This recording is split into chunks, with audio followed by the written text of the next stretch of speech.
Hey everyone, welcome back to Crypto Cash. Thank you so much for joining me here today. This is your one-stop shop for cryptocurrency analysis, among many other things. Now, I want to thank you to my community and my patrons for recommending that I cover this because gas isn't something that's typically on my radar. I've covered VTHO in the past, of course, but generally speaking, this is something that's taking off, so to speak. But it's also done very well in the past too. So we're going to take a look at Bitcoin and Ethereum, kind of compare them as well, and make sure we get a baseline of the market. But just know this is for educational purposes only.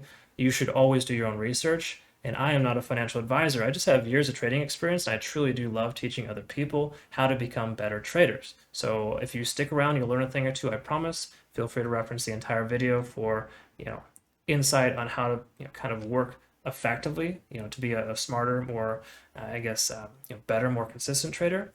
Because I have a signal group currently, right, where I send out signals, 3 to 5 signals per week that help you understand good entry points. I'm at about a 85 to 90% success rate so far in the last 3 weeks alone. So it's been doing very well. I'm confident it'll continue, and you'll see what I mean by that by referencing what I show you here today. I train this in all my videos. I want to make sure you can trade for a lifetime again, not just for one day. So without further ado, let's just go ahead and check it out. Let's get to it. All right, folks, let's go ahead and take a look at gas. And before we do, we're going to look at Bitcoin and Ethereum first, get a quick baseline of the market just so you understand what's going on before you make a decision to invest, because we always want to make an informed decision, right? That's the point of being a good investor and or trader, whomever you want to refer to yourself as.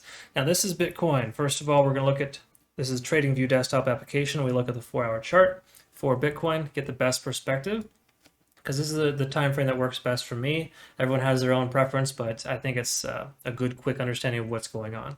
So first of all, we got a major resistance at about 42,000, major support at 30,000, a recent major resistance at 36,500. Okay, so it's kind of where we're at right now, and Bitcoin's in this channel of somewhere between 32 and 35,000 at any given point in time over the last week or two. Currently, the 50-day moving average is working as a resistance, and the 200 is working as a resistance as well. So there's a lot of ground to cover before we see some type of recovery from Bitcoin.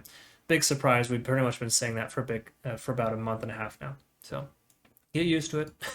We'll see, it might come back soon. It's hard to say specifically. There's supposed to be a ramp up with some grayscale stuff coming up. There's a good chance of that, but I think for right now, a bit of a sell-off. Okay, so we're seeing that right now, some sideways action from Bitcoin. Moving on to Ethereum, we've got a similar scenario for Ethereum, only worse. In other words, Ethereum usually does really well when Bitcoin does poorly, but unfortunately, Ethereum is suffering with low volatility and low volume. So it's not healthy, not good right now. As you can see, Bitcoin's kind of going a little bit of sideways, whereas Ethereum is just taking a nice nosedive right now. So we might even see Ethereum come all the way down to 1,700 and test that support level again. Again, depending on how Bitcoin performs. We're under both moving averages, so not a lot to be said here. Pretty straightforward in the sense that those will continue to work as resistances until they're broken and passed.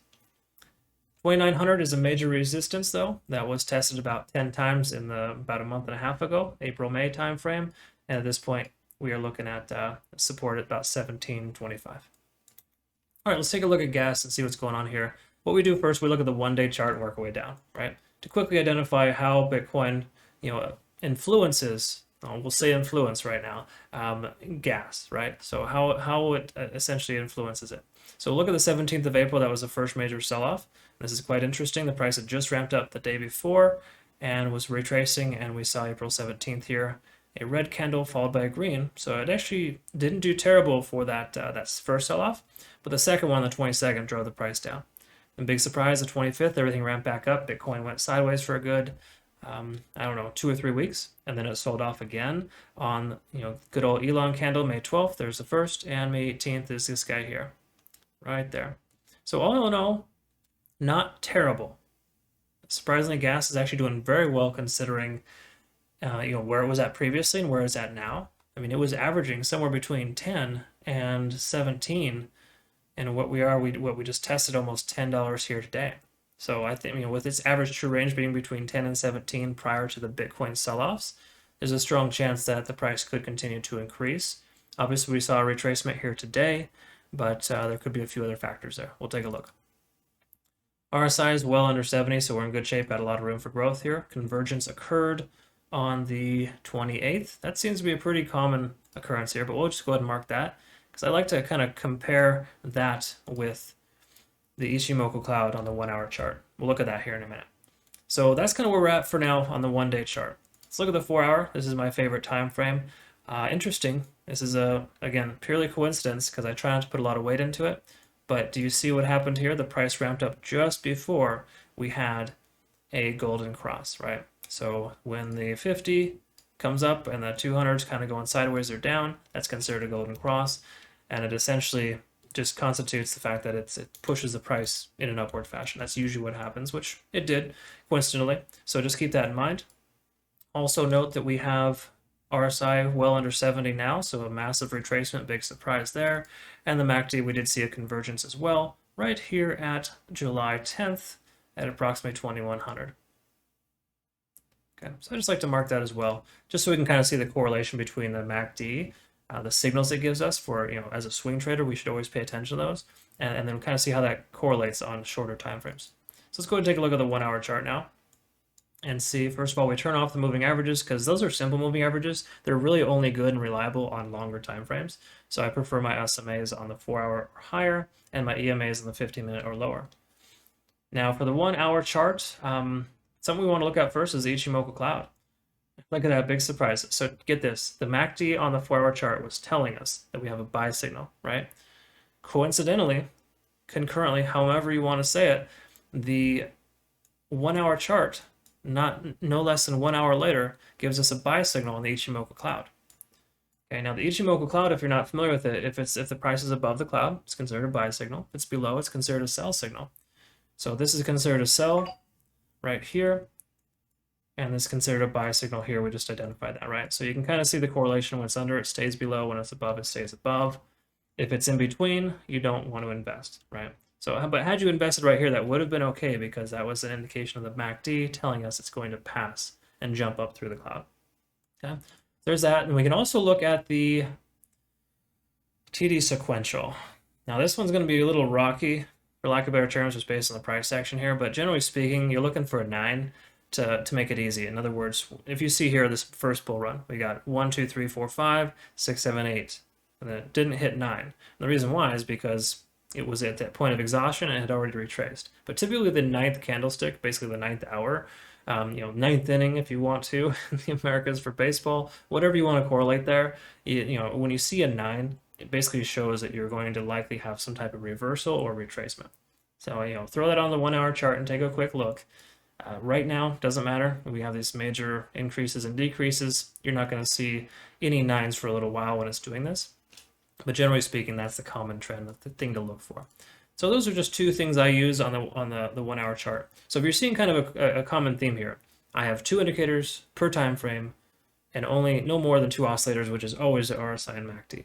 All right, MACD and RSI, good on the 4 hour or the 1 day charts. The 1 hour chart, almost always Ichimoku cloud, and of course TD sequential. Okay. So let's go ahead and move on to the 15, because the 15 is essentially my favorite time frame minus the 4 hour chart. So I could really make every single decision I need on the 4 hour and the 15-minute chart alone. But again, looking at the 1 day gives this big picture, average true range. 1 minute chart is sometimes helpful too to kind of see the in-betweens. But I personally like the 15-minute chart the best. And just something to note here, I use the EMA, which is this red line here. That's the exponential moving average 15. You'll see the 9 and the 20 oftentimes being default. I like to just have 1 indicator instead of 2. It makes more sense. So I blend the average and put just the 50 on here. So 15 for 15, it kind of makes sense. Furthermore, the VWAP is this blue line. That's a volume weighted average price. It's more so used for day trading. I've used this for a long time and it works very effectively. Just keep in mind it resets every 24 hours because it takes an average of the volume in the last 24 hours and expresses it as a price. So right now the price is below the average volume of 792. It's at 769. So that variance is pretty small. We're talking somewhere in the range of 3.5%. But if you see back here, when the price action was too high and it retraced back down, the variance between VWAP and price was almost 20%. Anything over 10% is a sign of get the heck out of the position that you're in or consider trimming because it's going to come crashing back down. Because what you don't see here is the VWAP has standard deviation lines above and below. Those are lines that are traditionally available. I could probably enable that if I wanted, but just for the sake of this conversation, understand that when the price gets too high or too low, away from that deviation, or creates a larger deviation for that matter, and it's away from the VWAP, then that causes a retracement. One last thing I want to identify here, and we'll call it a day, is basically just the fact that my indicators are telling us that we have good confirmation just before the price ramps up here.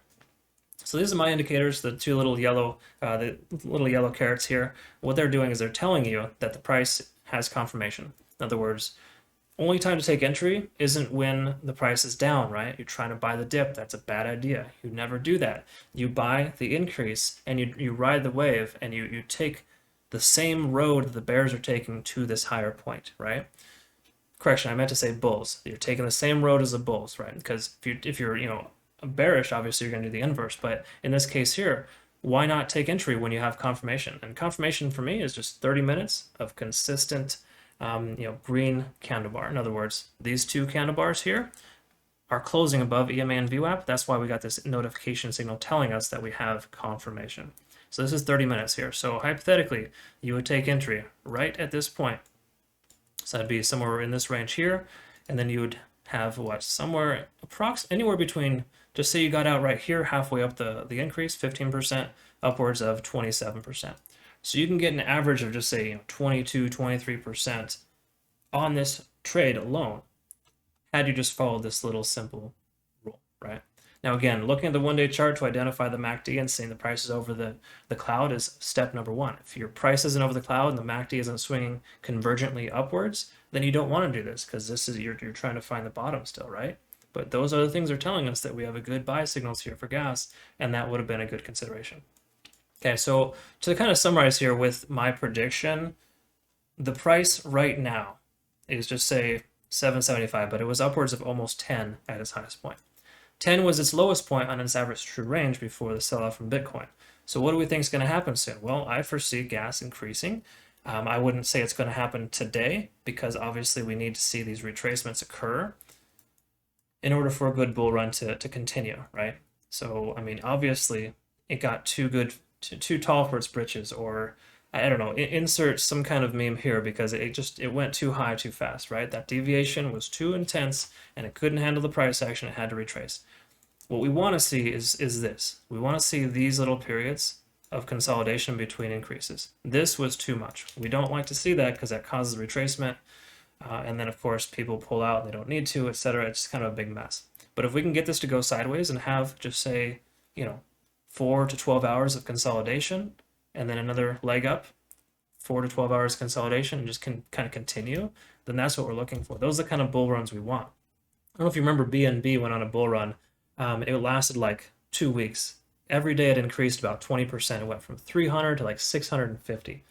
That was a perfect example of a bull run that we want to see from gas, but right now it makes sense the price is coming back down. So I wouldn't expect the price to increase anytime soon.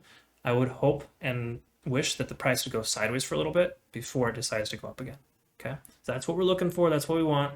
But again, my prediction, I would say, if you're gonna kind of end with that, is the price needs to increase over 10, because that's obviously a major resistance. It got rejected there. But once it breaks above 10 and stays above for just say 24 hours, then we should probably expect it to kind of hover between 10 and 15, and that will likely happen within the next couple of weeks. Again, if we can get some sideways action from Bitcoin, the grayscale stuff takes off with Bitcoin, we get an increase of upwards of 40,000. Be prepared for gas to kind of take off and start pumping. Just bear in mind, when it pumps, it does typically dump based on the fact that it has a history of retracing no less than 50-60% of its original increase. All right, so hopefully you found benefit here, of course, and if you do find interest in what I have here, what I do here, I utilize this in my signal group. In other words, I send 3 to 5 signals per week that have been so far about 85 to 90% accurate. So if you're interested in that, feel free to reference my Patreon account. Otherwise, jump in my Telegram community, learn as much as you can, because the best traders are those who are going to utilize skill sets like these and not just jump into he said, she said stuff. Do your own research, figure it out, and know and grow confidently in your trading by practicing. Do what I just taught you with paper trading, and you'll be doing tremendously better within a couple months. I guarantee it. So ask some of my other subscribers. Feel free to check that out. Anyways, thank you so much for your time. Hope you have a good rest of your day. We'll see you next video. Take care.